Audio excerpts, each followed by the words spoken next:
ఈరోజు అఖిల భారత Congress committee party అధికార ప్రతినిధిగా ఉన్నటువంటి డాక్టర్ అన్సుల్ అభిజిత్ గారు ఆల్ ఇండియా కాంగ్రెస్ కమిటీ రావడం జరిగింది. ప్రధానంగా అదాని గారి కుంభకోణానికి సంబంధించి ఈ దేశంలో జరుగుతున్నటువంటి చర్చ, దాని పర్యవసానాలు, దాని మీద వారు ప్రెస్ కాన్ఫరెన్స్ చేస్తారు. డాక్టర్ అన్సుల్ గారు ప్రముఖ స్వాతంత్ర సమరయోధులు. ఈ దేశ స్వాతంత్ర సంగ్రామంలో పాల్గొన్నటువంటి వ్యక్తి. డిప్యూటీ ప్రైమ్ మినిస్టర్ ఆఫ్ ఇండియాగా పనిచేసినటువంటి బాబు జగజ్జీవన్ రావు గారి గ్రాండ్ సన్. మొన్నటి వరకు మనకి లోక్సభలో స్పీకర్ గా పనిచేసినటువంటి శ్రీమతి మీరా కుమార్ గారి యొక్క తనయుడు. కేంబ్రిడ్జ్ లో ఆయన ఎంఫిల్ పిహెచ్డీ చేశారు ఎకనామిక్స్ లో. సో కాంగ్రెస్ పార్టీ యొక్క సిద్ధాంతాలకు కట్టుబడి, పార్టీ యొక్క విధానాలకి ఆకర్షింపబడి కాంగ్రెస్ పార్టీలో చాలా చురుగ్గా పనిచేస్తున్నారు. This is a small introduction about Dr. Ansulji. Now I request Dr. Ansulji to please come.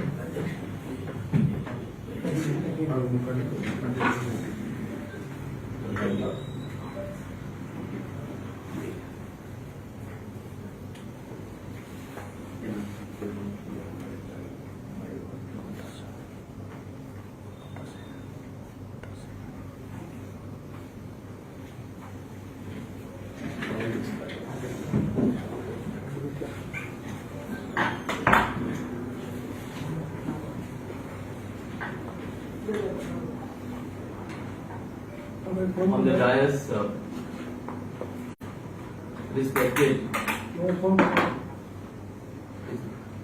respected Rudraju ji,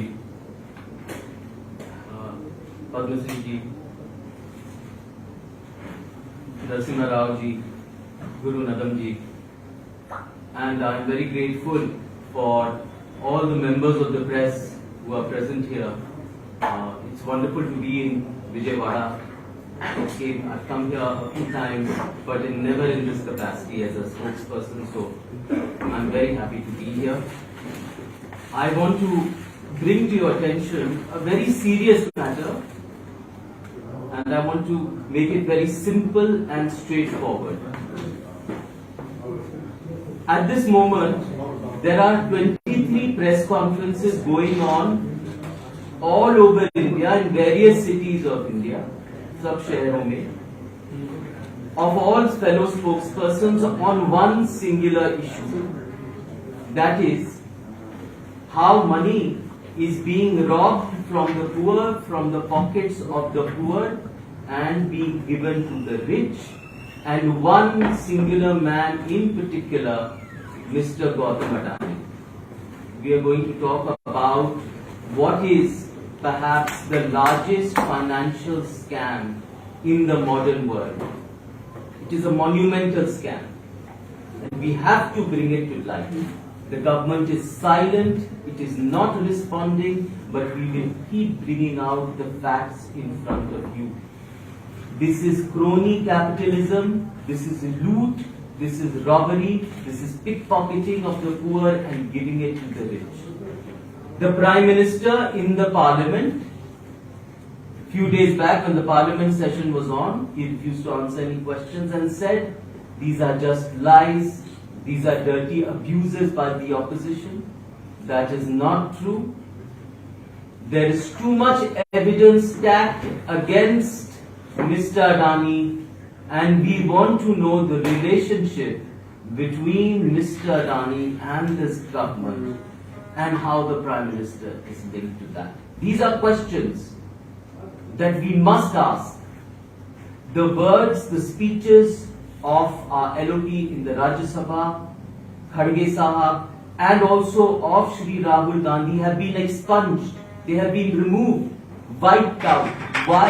Because we asked relevant questions, and there is evidence in the public domain regarding this. So these are the questions we will answer. Why are the party, the BJP, trying to sanitize the image of the Prime Minister? Secondly, what is wrong with the JPC on the matter? Does it not warrant a JPC? After all, in 1991, in the Harshad Mehta scam, if you remember, there was a JPC. Mr. Narasimha Rao was the Prime Minister, but there was enough trust in the JPC to investigate the matter. Again, in 2001, there was a JPC in the Ketan Parekh scam when Atal Bihari Ji was the Prime Minister. Why not now? What is wrong with the JPC? The Home Minister says no. Why don't they go to the court? Is the Home Minister telling us that the courts are the only credible institutions left in this country? That the Parliament has no say? That the Parliament is undermined, is compromised by this government? The executive, we know, is the executive, the government, they keep doing raids, CBI, income tax, ED. We know the executive is compromised. The Parliament is no longer relevant because the voice of the opposition is squashed. And the press, the fourth pillar of democracy, the fourth estate, and we saw the raids on BBC, their voice is also being silenced. So these are very important matters. I will bring to you light a few points quickly which tell you what is the evidence against Mr. Adani. How has he been involved? And why should there be a JPC and further inquiry into this whole murky affair? Right? A lot of these points have also been given to you in the press note in detail. I will point out some of them to you. The first point is, how is it that in 2014, an individual who was ranked in the rich list of people around the world, 609, suddenly after 8 years become the second most richest person in the world? His personal wealth increases from $8 billion to $140 billion. I have checked. Never has this happened that in such a short span of time, an individual has amassed so much wealth. The market capitalization of Adani Industries has gone to $280 billion in a span of 8 years. Never has that happened. So we must look into this. Secondly, there have been a lot of questions raised about offshore entities, about shell companies, round tripping, shell companies outside the country. Are they funding the Adani group to inflate the value of the shares so that you can get more debt, borrow more from the market? Right? There are a lot of shell companies here. How is it that a company that deals primarily with infrastructure has a long gestation period? It takes a long time to recover costs and make profits. Profits are very thin. How come an infrastructure company has amassed a share value which is so high? The price to earnings ratio has increased 214 times in the last 2 years. Staggering amount. Never has this happened. There are also again allegations of accounting fraud, of stock manipulation, and that is why Dow Jones has removed Adani Enterprises from their sustainability index. That is one point. Questions are being raised about the brother of Mr. Adani, Mr. Vinod Adani, who his name came out in the Panama Papers, in the Pandora Papers as having a lot of shell companies. So a lot of questions being raised about this. The second important point is, what is SEBI doing? Arey bhai, SEBI is the regulator. It keeps watch, it keeps an eye on all market practices. Now we get the news that SEBI is investigating. Why now? Only after the Hindenburg report came out? Why wasn't it doing earlier? When the prices of Adani shares were rising and rising and rising, people were making money, but suddenly everyone stopped making money. Market capitalization was a lot, but suddenly there was huge losses to the tune of 10.5 lakh crores. That is how much people have lost money. lot of normal people have also lost money in this. So all Adani shares have fallen down. Not only that, in global rating agencies have downgraded Adani companies from stable to negative. A lot of banks and financial institutions like Credit Suisse, Canchart have stopped taking Adani bonds as collaterals. In fact, I will tell you something, during the Bharat Jodo, and Madam was in the Bharat Jodo, I also went there. After that, Mr. Raghuram Rajan, in a chat with Mr. Raghuram Rajan, Rahul Gandhi had said that, members of my staff are buying Adani shares, and I am worried because it's just going on and on. So in a sense, he warned us about the inflated prices, about the way this was going on, and there was something fishy about what was going on. He has warned us continuously about the kind of patronage given to a few businesses, in particular Mr. Adani, for a very long time. So this is nothing new. We do not have to wait for the Hindenburg report to tell us what is going on. Right? Also, there was in the Parliament, the Finance Ministry assured us last year on 19th of July 2021 that there will be an investigation on SEBI. By SEBI conducted. Where is that investigation? We want to ask. Also, next point is the LIC exposure to Adani shares. Lots of policy holders, almost everyone in the family has an LIC policy. I am sure many of you, your family members, their family members have LIC policies. How is it that only LIC, SBI, government, financial institutions have invested in Adani? Why not mutual funds, privately owned institutions? In Adani debt, which is of 2 lakh crores, 30% is by government institutions, only 10 by private. Why is it? Why are they giving so much? These are questions we have to ask. How much is the LIC tells us that the exposure to Adani is only 1%, bit less than 1%. But when you consider that LIC total assets are 42 lakh crores, then 1% means a lot. And that is all yours and my money, shareholder, policy holders' money, which has degraded, which has come down. These are very serious questions, and these are questions we must ask. We also must ask questions like, why are so many foreign investment funds investing in Adani shares? Elara Capital in England, many funds based in Mauritius, Cresta are investing. Their sole portfolio is Adani. What is the source of those funds? Where did they get that money to solely invest in Adani shares? These are questions that may be asked. When we asked about the National Hydrogen Mission, last year it was announced by the government that announced by Mr. Adani that he will spend $50 billion in hydrogen, green hydrogen.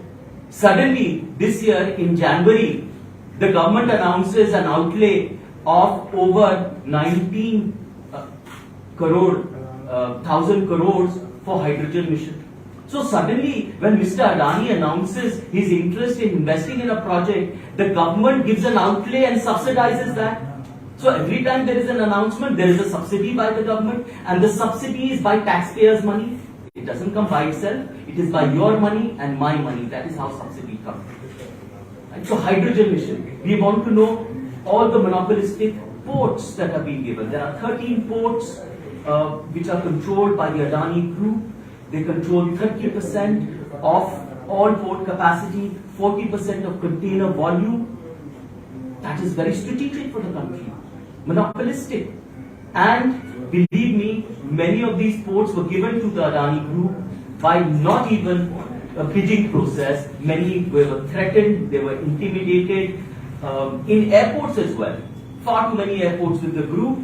Remember, in the UPA time, 2 airports were given, one in Delhi, one in Bombay, to GMR and GVK. We said that no, there should not be monopoly, it should be given separately. Now you have a monopolistic practices, and GVK was threatened with raids before they handed over the control of Bombay Airport to the Adani Group.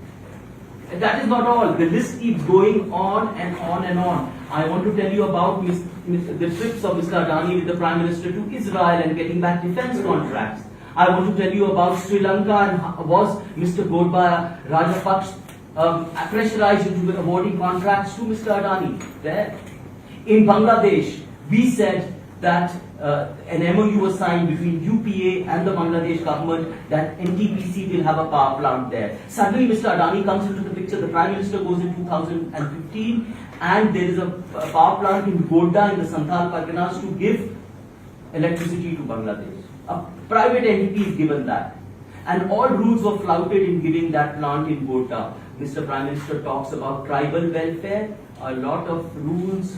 All jungle land is being converted into non-forest use for the help of private players like Mr. Adani. Right? He's the beneficiary of that. And I want to talk about Australia, for instance. In Australia, Mr. Adani takes interest in a coal mine. Nobody wants to give money to him from the banks, none of the important banks, but suddenly SBI comes and says, we will give $1 billion. How does that suddenly happen? Why are only governments, public sector banks taking interest? So, there are a number of instances where the company of Mr. Adani is in serious doubt. So, on one hand, and I'm going to conclude now, on one hand you have Mr. Adani who's benefiting from the taxes, from the subsidies given to the poor. On the other hand, you have massive unemployment in this country. You have poverty, you have rising price levels. This year the CPI index has gone up to beyond 6 now. Excise duty on petrol refuses to come down. Poverty levels are increasing, and on the other hand, rich people are getting rich. There are record sales of Mercedes in this country, and this government is benefiting only the rich. And this is our argument all along. This government is a Soot-Bhoot Sarkar, only there for the benefit of the rich. So, thank you. This is the moment. What I had to say, it was a straightforward, simple, pointed number of questions that were raised against what is going on and the current economic state in this country. I thank you.